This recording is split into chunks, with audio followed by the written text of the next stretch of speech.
Good evening, America, and welcome to the Monday edition of Just the News, No Noise. I'm your host, John Solomon, reporting to you, as always, from Washington, D.C., which, by the way, feels entirely different these days now that Donald Trump is in charge. And, of course, we're at the wiredtofishcoffee.com studios. Wired to Fish Coffee's official coffee of Just the News.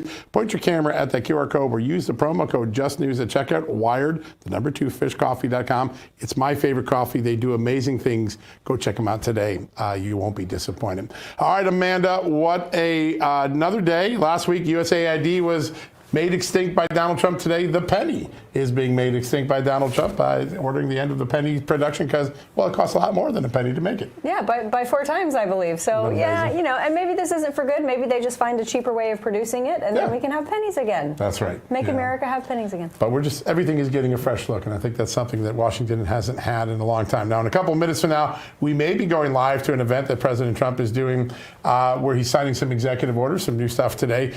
So we want to squeeze in a couple guests as quickly as we can, and we're very lucky to be joined today from the great state of Minnesota, Congressman Pete Stauber, who's on the forefront of a lot of important stuff. Congressman, good to have you on the show.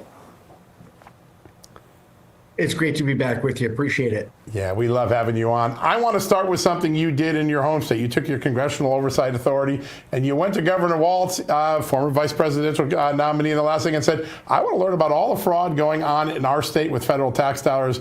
That must have shook the rafters up in Minnesota, no? Yeah, you know, John, the state of Minnesota under Governor Walz's lack of leadership, we had the biggest COVID fraud. It's $250 million and growing. And now we just heard that there's 62 open investigations into federal child care fraud in Minnesota. And this is all under Governor Walz's watch. And I mean, he was obviously soundly rejected last November. And these are some of the reasons that people are disgusted with the way the governor is running the state of Minnesota. It's embarrassing to be, put out in front of the nation as a, the fraudulent spending within Minnesota without any oversight. And we wrote that letter.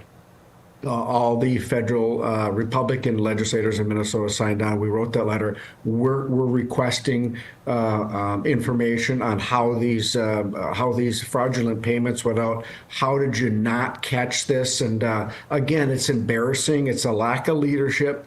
And we're going to get down to the bottom of it. This is American taxpayer money, and it's just unacceptable the way it's being used fraudulently. Yeah, it is unacceptable. Well, and sir, over the course of your life as a public figure, you have been such a great steward of taxpayer money. And I want to ask you, because waste and fraud happens at every level, including the federal government. You've got DOJ with a number of agencies and organizations in the crosshairs. Where do you think they will go next? Well, I think let's just go back to talk about the U.S. aid, and now they're at the Treasury. President Trump ran on making government more efficient and reducing and stopping the waste, fraud, abuse, and errors. And the concept of DOJ came up during the campaign, and he was overwhelmingly elected on that. And now he's keeping this promise by looking at the spending of the American taxpayer, what it's going for. And my colleagues on the other side of the aisle, you've just seen it. They're trying to stop this fraudulent spending that we're finding in all areas of the government. He's in the Treasury today. He said he's going to be in the Department of Education, the Department of Defense very soon. We want to make sure that we maximize the American taxpayers' money and that it's used to benefit the United States of America and in particular our interests across the world. And we've all seen the ridiculous hundreds of millions of dollars that have been spent unwisely on things across this, not only our country, but the world. And President Trump is going to stop it with the help of Elon Musk and DOJ and those other workers. Yeah. Sir, the president has found an unexpected roadblock. Judges trying to stop him from just using his authority as president to do what the people elected him to do. Just a few minutes ago, Justin News just moved this news alert. The Trump administration has appealed those judges' rulings, blocking them from trying to do their DOJ review to an appellate court. But the idea that judges would get in the way of doing something as common sense as protecting the American taxpayer, it has some people scratching their head. Well, I think, John, it has the American people scratching their head. Yeah. We want an effective, efficient government to save the waste, fraud, and abuse and the errors, and we have an activist judge that wants to stop it. I mean, give us a break. We're $36 trillion in debt. Again, President Trump ran on reducing the debt and deficit, ran on streamlining government, ensured the American people that he was going to get rid of waste, fraud, and abuse, and look into this and stop it. And that's exactly what he's doing. And then you have my colleagues on the left that they always try to weaponize the court, and they're using the courts to stop this. One of your colleagues, Scott Jennings on CNN, said this is an 80-20 issue for the American people. Sure, and the Democrats, my colleagues on the other side are sitting on the 20%. They're defending the wasteful spending by this government, and it's just unconscionable. We have to stop it. And I'm very, very happy that we're finding these things, because otherwise we'd have never seen this. Had Elon Musk and DOJ never been implemented, we wouldn't have seen, for example, the $59 million that was just sent to the state of New York to house illegals. We would have never seen the Biden administration going in the reserves for Social Security and Medicare to pay for illegal immigrants, and the list goes on and on. Yeah, it does. Sir, something as common sense as getting rid of waste, saving the American taxpayer money, those are things that I think Americans across the board, doesn't matter if they've got a D next to their name or an R next to their name. But when you listen to your colleagues on the other side of the aisle, they throw around terms like corruption and tyranny. How do they reroute their messaging so that it's more in line with what everyone thinks, which is the government shouldn't be wasting money?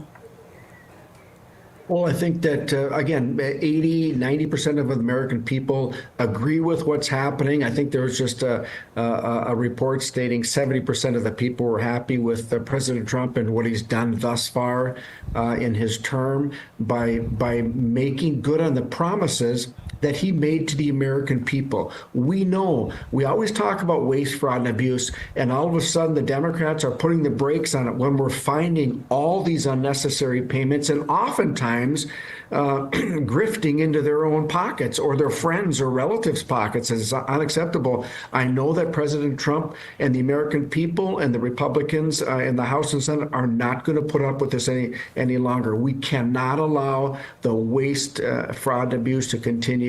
And it's not going to be under our watch. Absolutely not. We are going to stop it. The American people are going to know where their money is spent and invested, and it's going to be very transparent.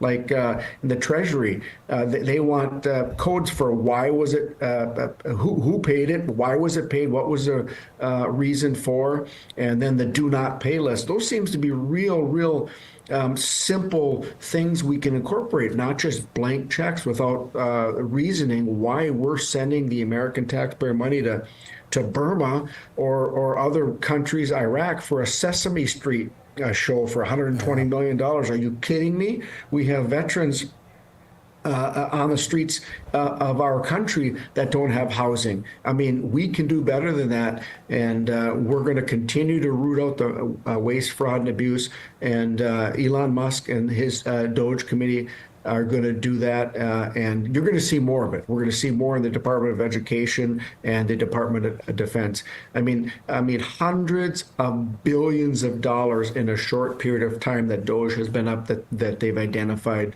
wasteful spending by the United States government.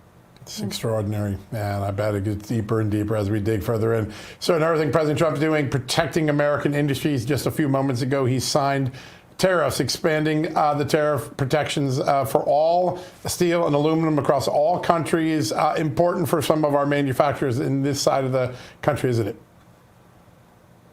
Well, the Northeast Minnesota, the 8th Congressional District where I represent, we mine the iron ore that makes over 80% of the United States steel in our nation. So mining, as I've said, it's our past, our present, our future.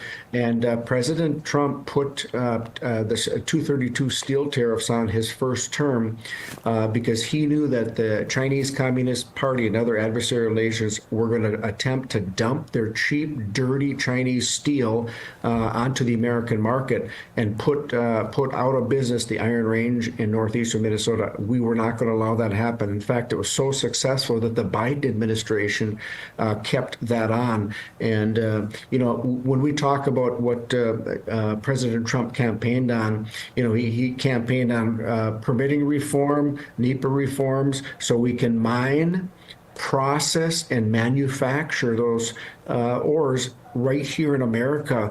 And, that's what he's pushing, and that's what I'm pushing on the Natural Resources Committee. We have to make sure that those critical minerals and those ores that we mine, we do it soundly with the best environmental and labor standards in the world, and really appreciate and understand we are so blessed to have these natural resources underneath our feet, and nobody does it better, nobody extracts it better than the United States of America. Whether we're talking about oil or gas, or critical minerals or iron ore, etc., we do it better than anybody. And mining in northeastern Minnesota, we're very proud of it. We've been doing it for over 140 years, and we're going to continue to do it for another 140 plus years and longer. Yeah, I was behind a car today and it said "Making Metal Great Again," and I knew exactly what they're talking about. It was a union worker, had a union sticker on the side, so it was pretty funny. Congressman, great to have you on the show as always. We always get a healthy dose of common sense when you join us. Thanks for being with us tonight. Thank you. Have a great evening. Yeah, you too, sir. Thanks so much. What a great interview. All right, folks, we're going to take a quick commercial break. When we come back, a real cabinet office is going to be here. EPA Administrator Lee Zeldin is going to join us right after these messages. Hey, America, are you looking for a voice that really represents your values? AMAC, the Association of Mature American Citizens, was created to champion the needs of Americans who believe in faith, family, and freedom, like you and I do. With over 2 million members, their mission is simple but powerful: to protect the interests of all freedom-loving Americans, safeguarding Social Security and Medicare, and advocating for common sense policies. Members gain access to incredible member benefits, including the award-winning AMAC magazine, from exclusive discounts on travel insurance and everyday services to a strong voice in Washington. AMAC is here to make a difference in your life and our nation. Joining AMAC isn't just about benefits, regardless of your age. It's about belonging to a community that stands for timeless American values. In honor of President Trump's first 100 days in office, AMAC is offering an incredible deal. Enroll in a 5-year AMAC membership like I do for 47% off. Normally $60. Join today for only $32. Visit amac.us/justnews today to take advantage of this special offer. That's amac.us/justnews. Join AMAC and become part